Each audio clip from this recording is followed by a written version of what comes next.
Good afternoon. I'm Walt Bauer, and I'd like to welcome you to the Human Development Institute's first spring seminar.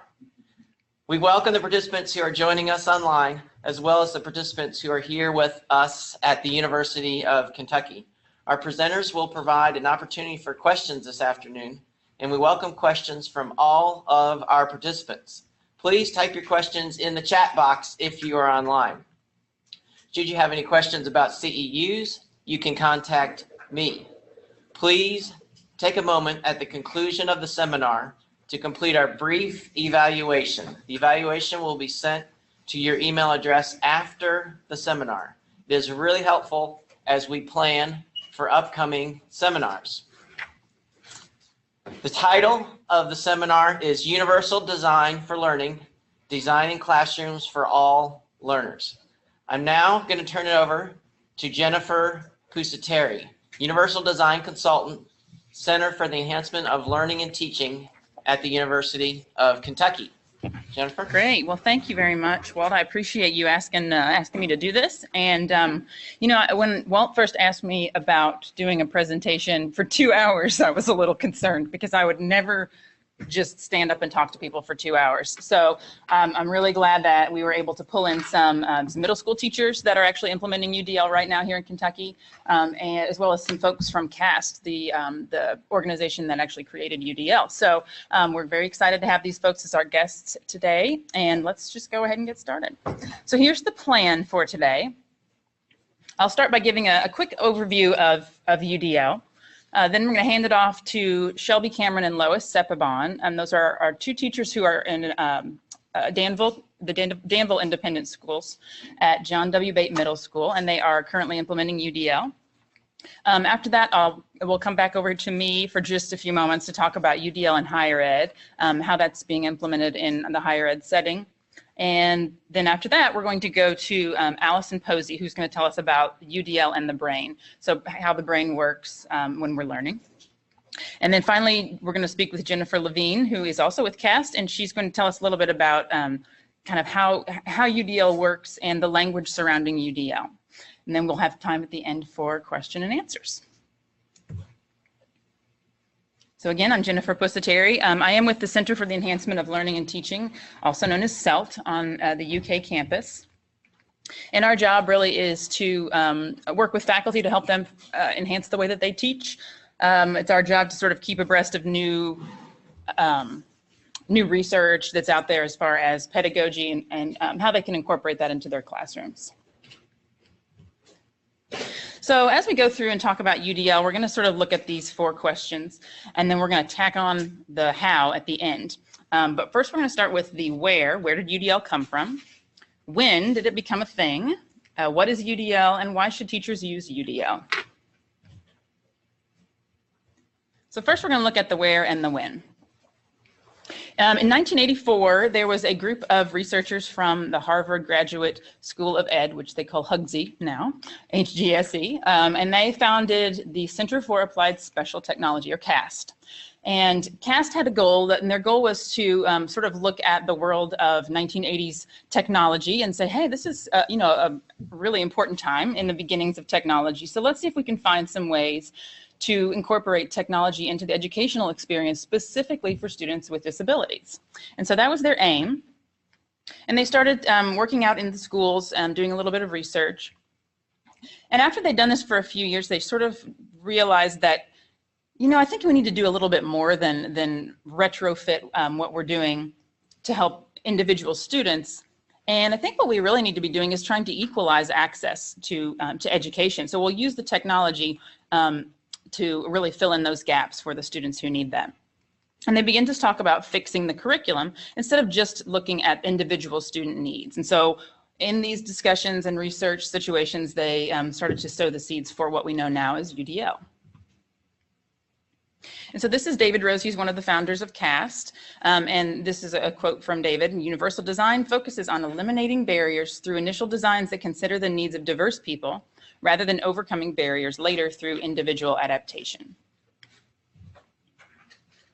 So a little bit later, they had been in classrooms doing observations, and they sort of came to the conclusion that, you know, although these technology pieces were really put in place for students with disabilities, they started to see that other students in the classroom who did not have disabilities were benefiting as well. And they thought, wow, that's really interesting. And they started to take a closer look at that. A few years later, they started to really focus more on, instead of looking at the individual students and the accommodations that one might put in place for them using technology, maybe it's not the problem of the individual student. Maybe we don't need to necessarily retrofit this student to fit into the system. Perhaps we need to take a look at the system as a whole. And so they started to look at the education system, and they started to put together a framework. That was, of course, using evidence-based instructional practices, observations from the classroom, and then their own theories as educational researchers. And so 2008, they came out with the first version of the UDL guidelines. And they've changed slightly. The wording hasn't changed much, but the order that they're in on the actual guidelines chart has changed slightly. So in 2008, UDL was recognized by the Federal Higher Education Opportunity Act, and they said, hey, this is something that's really great and would be really helpful for students in higher ed. And so they were really trying to promote UDL as a best practice. A few years later, they came out with their first book, UDL, or Universal Design for Learning, Theory and Practice. And this book is available on the CAST website. It's free. You can download it. You can read it right there. I guess if you really wanted to, you could print it, but that'd be a lot of pages. But you can go to the CAST website to find that. And if you just Google CAST UDL, you'll find it. Just a couple years ago, UDL was endorsed and defined in the Federal Every Student Succeeds Act. And this is sort of the act that governs all of K-12 education. And so UDL was referenced several times. I want to say 6 or 7 times throughout the bill. So it was really great because all of a sudden, now when people started to hear the word UDL, they were paying more attention. And finally, this last year, they came out with a new home for the guidelines. So instead of it being just a piece of paper or a download, now you can go to the CAST UDL Guidelines webpage, which right there's the webpage, udlguidelines.cast.org. And you can click on every single one of the little checkpoints that go along with UDL, and I'll talk a little bit more about those in just a moment. But when you click on them, it takes you to a brief description of what that checkpoint is about, as well as the research that's behind it. And you can look, and there are several pages of research for each individual checkpoint. So this is not something made up, right? This is something that is actually founded in research and evidence-based practices. So these are the 2018 version of the guidelines. And one of the things that they did when they came out with this new version is engagement, used to be on the right side of the chart. And they moved engagement all the way over to the left side. Of course, we read from left to right in America, right? So they wanted the first thing that people thought of to be engagement. And so they put that right there at the beginning because, as the experience of a lot of teachers will tell you, if they're not engaged, then the rest of it is worthless because they're not going to be paying attention anyway. So they put that really at the forefront, and I think that was a pretty good move. So that brought us to where we are now, right, 2019. So let's talk a little bit about what UDL actually is. So UDL sort of evolved out of course, education research, but also the principles of universal design. And universal design is a part of architectural design and product design. And here's some examples. The principles of universal design, and they'll be a little bit different for architecture, but they're along the same line. So these kinds of things are really important. Tolerance for error, simple and intuitive use, and being able to have flexibility in use. I don't know if you all remember this, but whenever I was younger, at least, we had lefty scissors and regular scissors. And so if you were a left-handed kid, it was hard to use the right-handed scissors, but you can see here in the number 2 box, it shows you that these scissors are able to be used by either hand, which is really pretty cool. So designing with those kinds of things in mind, designing for a variety of people with different needs is sort of the idea behind universal design. So you'll have to forgive the bad pun, but these are some concrete examples of universal design. Curb cutouts, right? We've all seen these. They're all over in neighborhoods and on streets and stuff. And who were these designed for originally? Well, we know they were obviously designed for people that were in wheelchairs, people with maybe walkers, folks that have some visual impairments. And then who uses these today? Well, everybody really. I mean, this is not something I honestly had to think about until I had a stroller, a baby in a stroller. And I would have to like go to these museums and zoos and places and try and find the handicapped entrance. And it was astounding to me how difficult that was at times to find out where that entrance was. And then you really start to realize very quickly how non-accessible things are.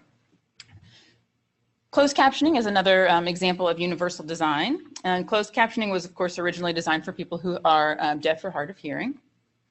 And then who uses this today? Of course, really all of us do. You know, if you're at the gym and you're trying to watch a newscast on TV, but you can't hear it, you can, of course, read the captioning. I use it when I watch PBS sometimes because it's hard to understand the British accents. And so I usually will put it on whenever I'm watching something like that.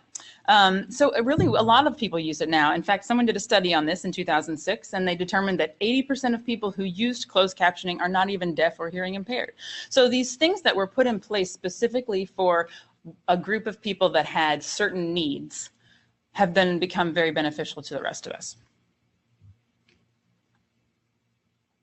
So if you take these same ideas of making adjustments based on the needs of a particular group and giving those adjustments to everyone gets to have those accommodations. That sort of is a similar premise. So we can have the same type of goals when we're doing this in instruction.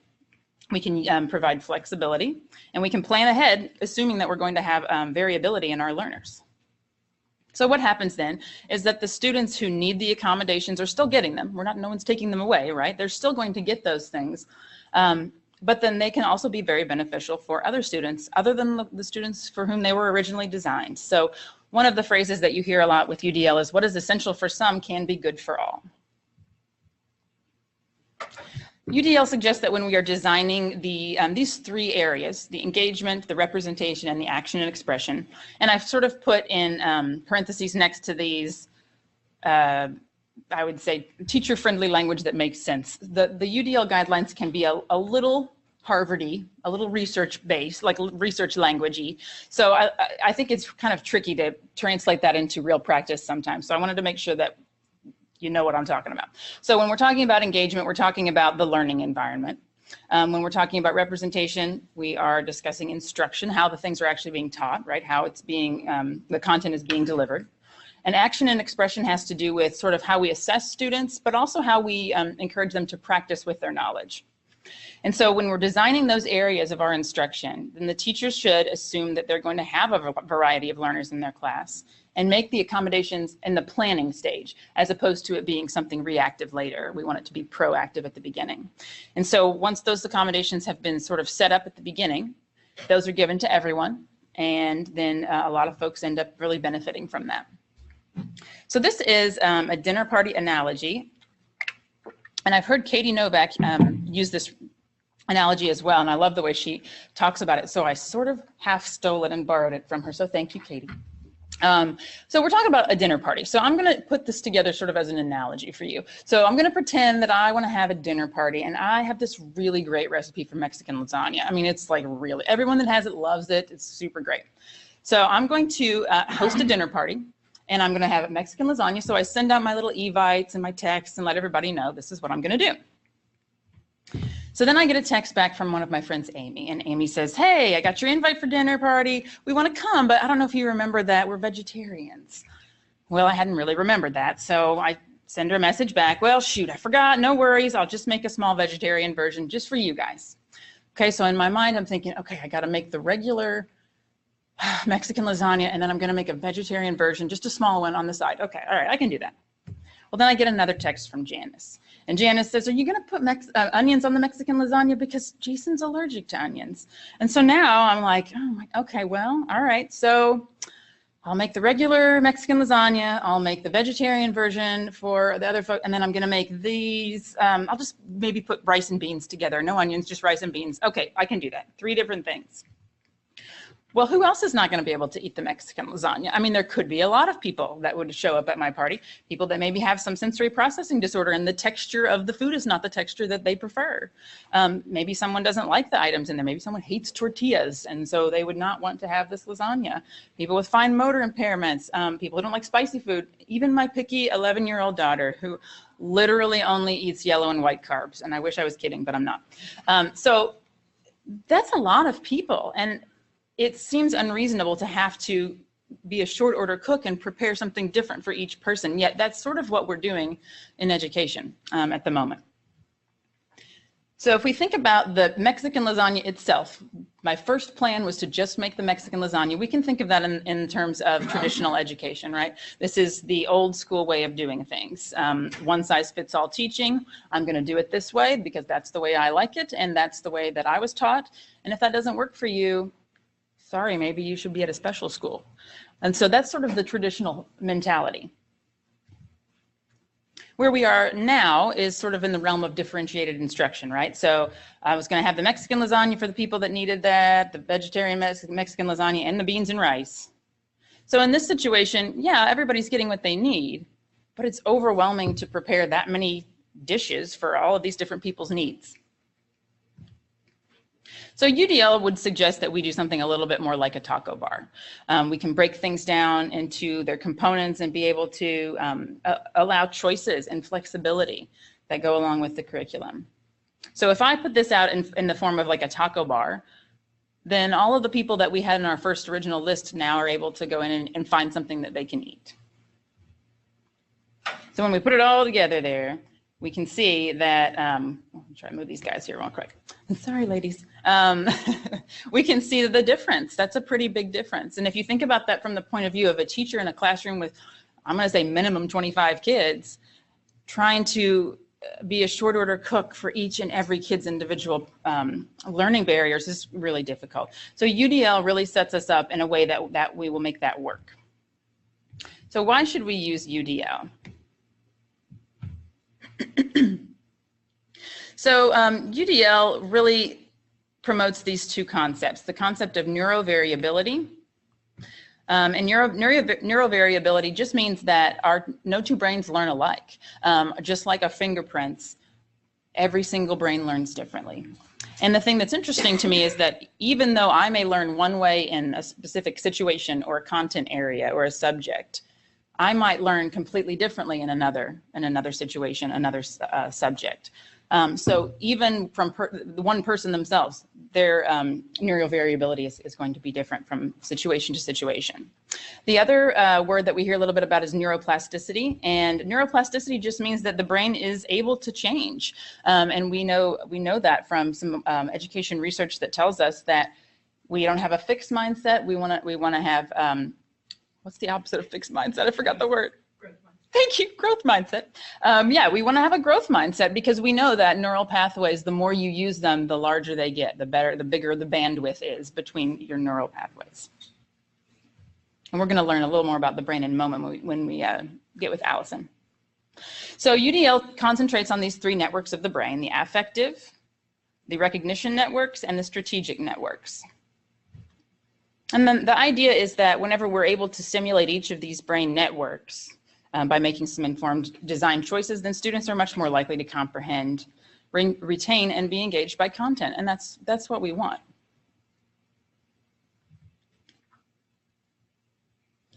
Put these ladies away. So if you get to the UDL Guidelines website, you can go in and click on each individual checkpoint. And that will take you to a page that tells you a little bit about how that checkpoint might be used in a classroom setting. And then if you click on the research over to the right, that will take you to a page that has all of the research spelled out for you, which is really helpful. So why else should teachers use the UDL framework? Well, whenever we're planning our instruction based on UDL, we're able to provide personalized instruction to students with a variety of learning needs without making ourselves crazy as teachers. And that's so important. And when we really think about it, the education deck is stacked for students who are strong in reading, writing, and test taking. And that's not all of our students. I mean, that leaves out a huge chunk of students, myself included. We know that students who have learning preferences other than textual, we have students that have visual learning preferences, auditory, kinesthetic, and tactile. Those students are often at a disadvantage in our schools because they are not really set up for learning in text-based scenarios, and that's unfortunate. So now we're going to talk to some folks in the field, and first we're going to speak with Shelby Cameron, who teaches algebra and all kinds of fun stuff, geometry, and she can tell us a little bit more. And these two ladies are at the John W. Bate Middle School in Danville at Danville Independent Schools. And they are going to tell us a little bit today about their implementation of UDL and how that's coming across to them in the classroom. So welcome, ladies. Thanks for being with us. Hello, hello. Thanks for having us. We're excited to be here. Let me make you bigger. Can I make you bigger? I don't know. Nope. Okay, sorry. That's as big as you get. This one? No. That's it. Okay. All right. So I've got some questions that I'm just going to ask them, and you all just let us know what your answers are, because I'm really interested to hear about it. So the first question is, what were your initial concerns or worries when you started learning about UDL? For me, the biggest obstacle was time.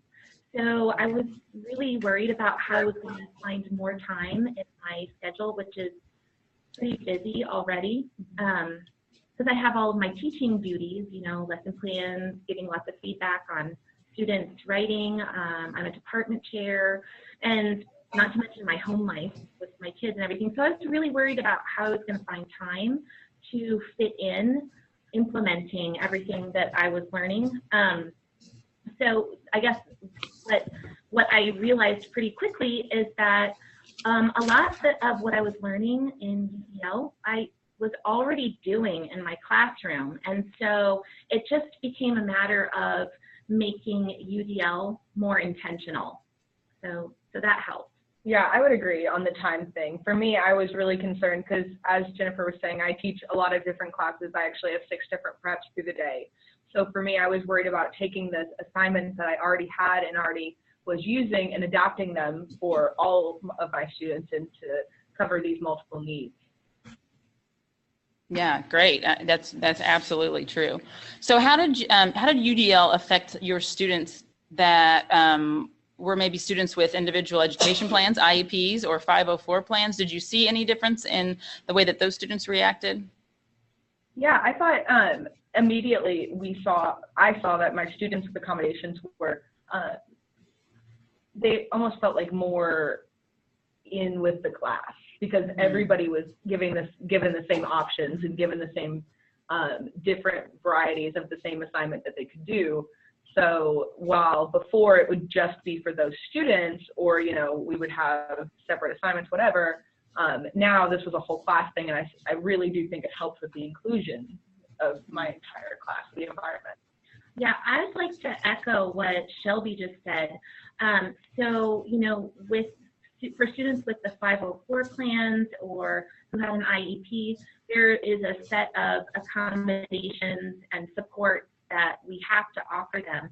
And while I've always been in the habit of offering a lot of support in terms of scaffolding and chunking assignments to make them more manageable, so I've always done that for all of my students. What I was doing before UDL was separating out students who I had to give specific accommodations to into a small group, just to make sure that they really got the accommodations they needed. And you know, one thing that middle school students like to avoid is standing out. Right. And so I feel like once I intentionally offered all support to all students, and I allowed them to self-select for when they wanted those supports versus when they didn't, I feel like that made the students with the IEP or the 504 plan more a part of the classroom and less like a satellite group to the classroom. Yeah, I would also say that I think it helped our co-teach staff as well, because like before we were having to do smaller groups or, like I said, alternate assignments, and now our co-teachers were not as, they were still there for support, but they didn't need to be as involved with all of the students because they had other students that were doing the same assignment and could help. So that was really nice. Yeah, and I think the importance of student self-selection, you know, you really can't emphasize that enough, because and we talked about this a lot, Jennifer, in the beginning, just because a student is not identified as someone who needs a particular accommodation, it doesn't mean they won't benefit from it. Right. And so giving them the option to use the support that we offer for their students, I think that really helps. Yeah, definitely. And I like what you were mentioning about the co-teachers, because occasionally I've seen a situation where co-teachers sort of are put into a situation where these are my kids and these are your kids, you know, and it is not actually co-teaching. You know, it's just sort of separate teaching in the same room. So I'm glad to hear that is something that really stood out to you all. So what about the students in your classroom who maybe did not have disabilities? How did they also benefit, or how did that look compared? Absolutely. I think there's a benefit for all of them, because, you know, once you offer all of the supports to all of the students, then the students who need it but don't have an IEP plan or a 504 plan saying you have to give this accommodation, you have to chunk their assignment, for example, they're able to access it too.